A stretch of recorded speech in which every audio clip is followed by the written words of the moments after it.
Hello everyone. I know मैं daily update नहीं दे पा रही हूँ, लेकिन चैनल की इतनी ज़्यादा ग्रोथ देखकर मुझसे रहा भी नहीं गया और इसलिए मैं आप सभी के लिए एक वन शॉट एफएफ लेकर आई हूँ। आई होप आपको ये भी पसंद आएगा।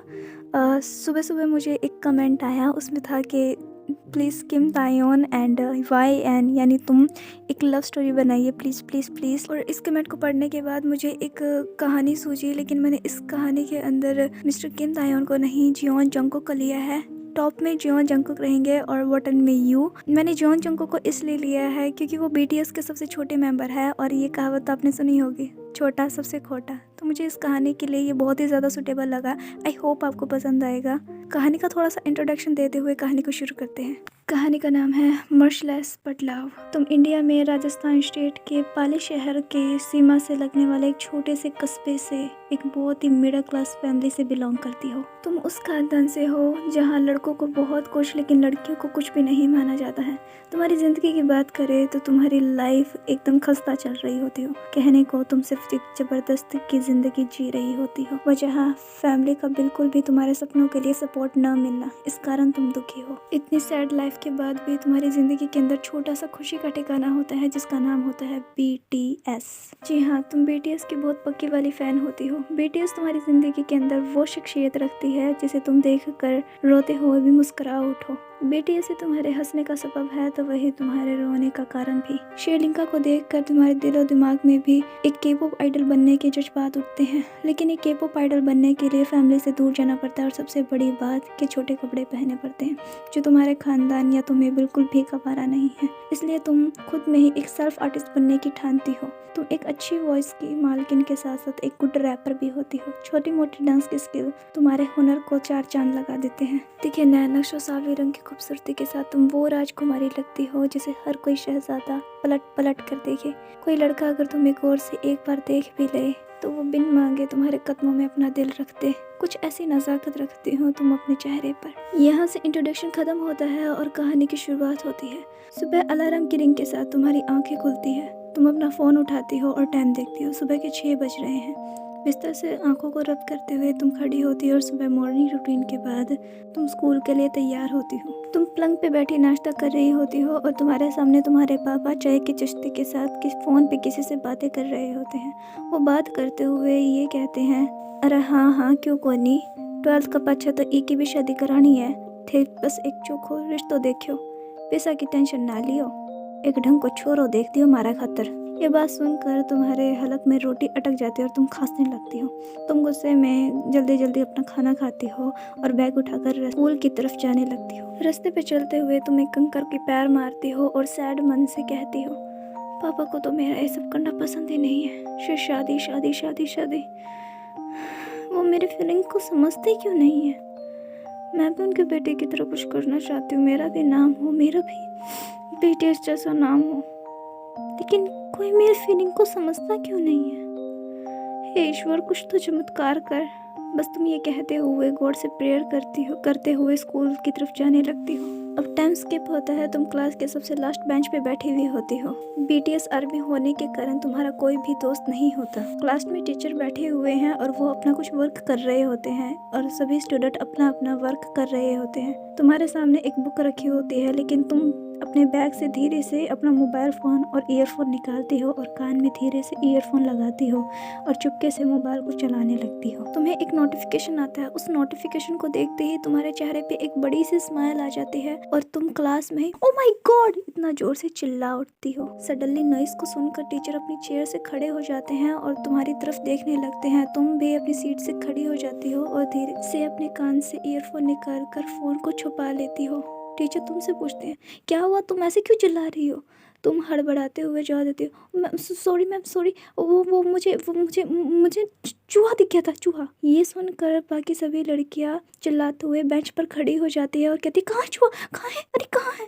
तुम कहती, अरे नहीं नहीं, वो चला गया, क्लास से बाहर चला गया। फिर टीचर जोर से चिल्लाते हुए कहते हैं, अरे साइलेंट लड़कियों, वो चूहा है, कोई डायनासोर नहीं जो तुम इस तरह से डर रही हो, सिट डाउन। फिर सभी अपनी अपनी सीट्स पे बैठ जाती है। तुम भी बुक से अपने फेस को हाइड करते हुए फोन को फिर से देखने लगती हो। तुम फोन को देखते हुए अपने मन में कहती हो, oh my god, Jeon Jungkook in FIFA World Cup में इस सॉन्ग का कब से इंतजार कर रही थी। ओह माय गॉड, मुझे रहा नहीं जा रहा। ओह गॉड, गॉड, तुम फिर से चिल्लाने वाली ही होती हो कि तुम अपने मुंह पे हाथ रख लेती हो और कहती हो चुप चुप चुप, तो क्लास में है, अभी क्लास में है। तुम ईयरफोन लगाती हो और ड्रीमर सॉन्ग सुनने लगती हो। अब यहाँ से टाइम स्किप होता है, स्कूल की बेल लगती है और लंच टाइम हो चुका होता है, लेकिन तुम ड्रीमर सॉन्ग को 5वीं बार सुन रही होती हो कि तभी तुम्हारी क्लासमेट तुम्हारे पास आती है और तुम्हारे शोल्डर पर हाथ रखती है। तुम अपने कानों से ईयरफोन निकालती हो और उसकी तरफ देखती हो। वो तुम्हारे पास आकर बैठती है और कहती है, ए तूने सुना है अपने स्कूल का टूर जा रहा है? तुम कहती हो, क्या टूर? हाँ टूर, तू चलेगी? तुम कहती हो, हाँ मैं जरूर चलूंगी यार, तुझे तो पता है ना मुझे घूमना कितना पसंद है। पर वैसे कहाँ जा रहे हैं? तुम्हारी क्लासमेट कहती है, जैसलमेर। मैंने सुना है वहाँ 10 से भी ज़्यादा घूमने लायक जगह है, तुझे पसंद है? तुम कहते हो, हाँ जरूर, मैं जरूर चलूंगी यार। लेकिन तुम अचानक से तुम्हें कुछ याद आता है और तुम रुक जाती हो और तुम कहते हो, शायद मैं नहीं जा पाऊंगी। तुम्हारी दोस्त कहती है, क्यों क्यों नहीं जा पाओगी? यार तुझे पता है ना मेरी फैमिली कैसी है। ओ यार, हर बार तेरी फैमिली आ जाती है बीच में। कोई बात नहीं, तू चलेगी तो साथ में फ़न करेंगे, अगर नहीं चलेगी तो मैं अकेली फ़न कर लूँगी, कोई बात नहीं। वो ये कह कर तुम पे हंसते हुए वहाँ से चली जाती है। उसके जाने के बाद तुम अपने मन में कहती हो, इसे अच्छे से पता है मेरी फैमिली के बारे में, लेकिन उसके बावजूद ये सिर्फ मेरा मजाक उड़ाने के लिए यहाँ पे आई थी। लेकिन मैं वाकई में टूर पे जाना चाहती हूँ। क्या पापा परमिशन देंगे? पूछ के देखेंगे, आई होप वो दे दे। अब सीन शिफ्ट होता है और तुम मुरझाए हुए कदमों के साथ घर के अंदर एंटर करती हो। तुम्हारी मम्मा कनक साफ कर रही होती है। तुम अपना आईडी कार्ड निकालते हुए पलंग पर अपना बैग रखती हो। तुम्हारी मम्मा तुम्हारे सैड फेस को देखते हुए कहती है, क्यों यो छोरी, मुँह क्या लटके हुए तेरो? तुम कहती हो, कुछ नहीं हुआ। तुम्हारी मम्मा कहती है कि मैं को नहीं हो तो जा कचा बना। तुम कहती हो, अभी तो आई हूँ मैं, 2 मिनट तो वेट करो, बनाऊँ हूँ टट्टो। हाथ मुंह धोने के बाद तुम अपनी चाय चढ़ा देती हो और एक प्याली मम्मी के पास लाते हुए वहीं पे बैठ जाती हो। तुम्हारी मम्मा प्यार से तुम्हारे सर पर हाथ फेरते हुए कहती है, क्यों हो तना? तुम कहती हो, कुछ नहीं, वो आज पढ़ाई कुछ ज़्यादा कर ली। थोड़ी सी देर के बाद तुम अपनी मम्मा से फिर से कहती हो, मम्मी थनबेरो स्कूल को टूर जा रहे हो। तुम्हारी मम्मा कहती है, कट्ठा? तुम कहती हो, जैसलमेर। जैसलमेर बड़ी सुनी जगह है बा, मैं गई हूँ एक बार, थारा नाना लेकर गया था मैंने। तुम कहती हो, मम्मी मेरे को भी जाना है। तुम्हारी मम्मा कहती है, तो जा पूछ ले तेरे पापा हूँ। तुम कहती हो, अब पता है ना आपको, प्लीज़ ना आप कह सकते हो ना मम्मा प्लीज़, ज़्यादा खर्चा थोड़ा ना लगेगा, अगर लगेगी तो मैं दे दूँगी ना, प्लीज़ पापा से परमिशन मांगो ना मम्मी, प्लीज़ प्लीज़ प्लीज़। तुम्हारी मम्मा कहती है, चल ठीक है, आज आ जाने दे तेरे पापा को काम पैसा, मैं बात करके देख लूँगी, ठीक है? तुम कहती हो, yes mamma I love you. Scene shift होता है, सुबह के 8 बज रहे होते हैं और तुम किचन में एक कप के अंदर चाय छान रही होती हो और तुम्हारी मम्मा रूम के अंदर तुम्हारे पापा से बात कर रही होती है। तभी तुम्हारे पापा की जोर से अंदर से आवाज़ आती है, घरा बैठे कौन जा रहे के? इतनी लाउड वॉइस सुनकर तुम्हारे हाथ से प्याला नीचे गिर जाता है, चाय फ्लोर पे गिर जाती है। तुम्हारे पापा बाहर निकल रहे होते हैं, पीछे तुम्हारी मम्मा आते हुए कहती है, क्यों हो तो एक दिन की तो बात है, जाया फिर की छोरी, और एक तो खर्चो थोड़ा ना लागनो है। तुम्हारे पापा किचन के गेट के पास आके खड़े हो जाते हैं। तुम गर्दन को झुकाए वहीं खड़ी रहती हो। तुम्हारे पापा सामने की तरफ देखते हुए कहते हैं, इन अच्छा सा समझा दिए, सिद्धि जावेगी सिद्धि आवेगी, ज्यादा है ना हंडन फिरन की जरूरत को नहीं, चली जा जा। तुम्हारे पापा ये कहकर बाहर चले जाते हैं। उनके जाते ही तुम किचन में खुशी के मारे नाचने लगते हो और कहती हो, yes yes yes I love you mamma, तुम बेस्ट मम्मा हो। ये कहते हुए तुम मम्मी को हग कर लेती हो और खुशी के मारे BTS का सॉन्ग गाते हुए नाचने लगती हो। You can stop loving myself,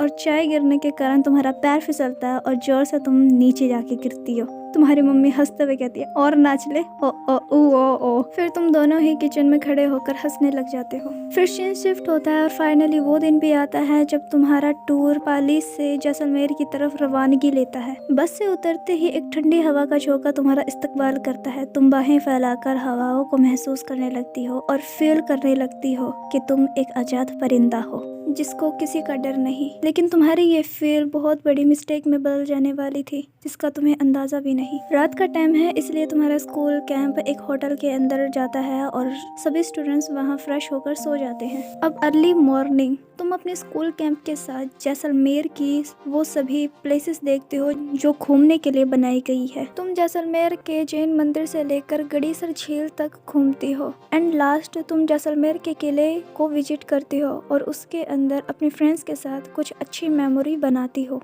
तुम अपने फ्रेंड्स के साथ कुछ सेल्फीज और फोटो खींचती हो और आज़ादी से वो टाइम बिताकर तुम खुद को बहुत ही ज़्यादा हैप्पी फील करती हो। आज़ादी से बिताया टाइम तुम्हारे लिए किसी जन्नत से कम नहीं था। एंड लास्ट पूरा जैसलमेर विजिट करने के बाद तुम सभी बहुत बुरी तरह थक चुके होते हो।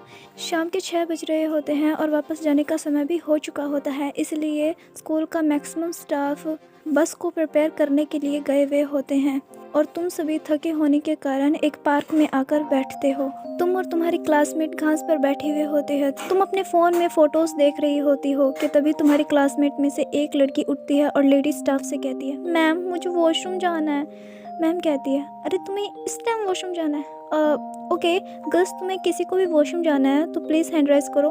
मैक्सिमम गर्ल्स और बॉयज़ अपना हैंड राइज कर लेते हैं और पूरा लेडी स्टाफ उन सभी को लेकर वॉशरूम की तरफ कहीं चला जाता है। टीचर तुमसे कहती है, सुनो तुम और तुम्हारे फ्रेंड्स का ख्याल रखना, कोई इधर उधर नहीं जाएगा, हम जस्ट अभी आते हैं। तुम और 4 लड़कियां और वहीं बैठी हुई होती हो। तुम अपना फ़ोन आराम से चला रही होती हो कि तभी तुम्हें अचानक से एक साउंड सुनाई देता है। तुम पीछे पलट कर देखती हो और चारों तरफ बेचैनी से देखने लगती हो। तुम एक लड़की से पूछती हो, ए तुझको कुछ सुनाई दिया? वो लड़की कहती है, नहीं मुझे कुछ सुनाई नहीं दिया, तेरे कान बज रहे हैं लगता।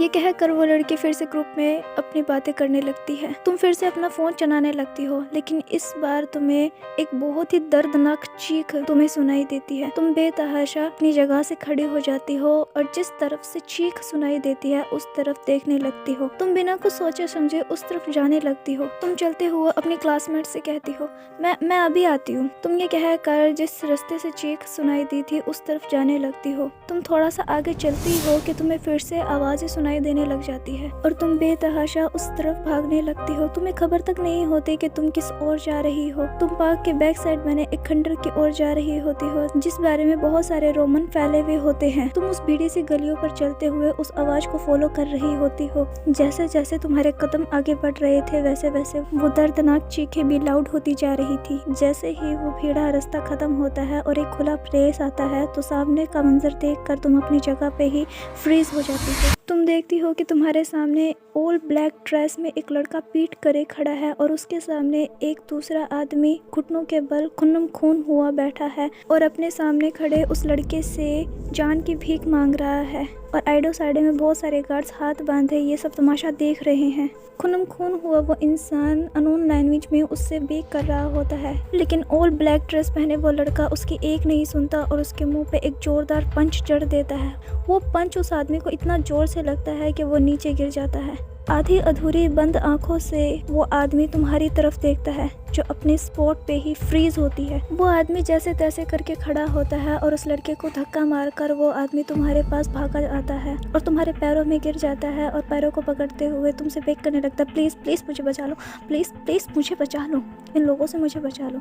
सभी लोग तुम्हारी तरफ देखते हैं और वो लड़का भी पलटता है और तुम्हारी तरफ देखता है। तुम उस लड़के की तरफ देखती हो जिसने ब्लैक कलर का मास्क पहना हुआ होता है। उस लड़के के एक हाथ पे टैटू होता है जिससे खून साफ टपक रहा होता है। वो लड़का तुम्हें देखकर तुम्हारे पास आता है और तुम्हारे कदमों में से उस आदमी का कॉलर पकड़कर उठाता है। तुम डर के मारे ना हिल पाती हो ना कुछ बोल पाती हो। वो लड़का तुम्हारे चेहरे के पास अपना चेहरा लेकर आता है और तुम्हें गौर से देखकर एक डेविल की तरह कहता है, यू गेट लॉस्ट। वो लड़का उस आदमी का कॉलर पकड़कर घसीटता हुआ उसे अपने साथ उसी पॉइंट पर ले जाने लगता है कि तुम पीछे से कहती हो,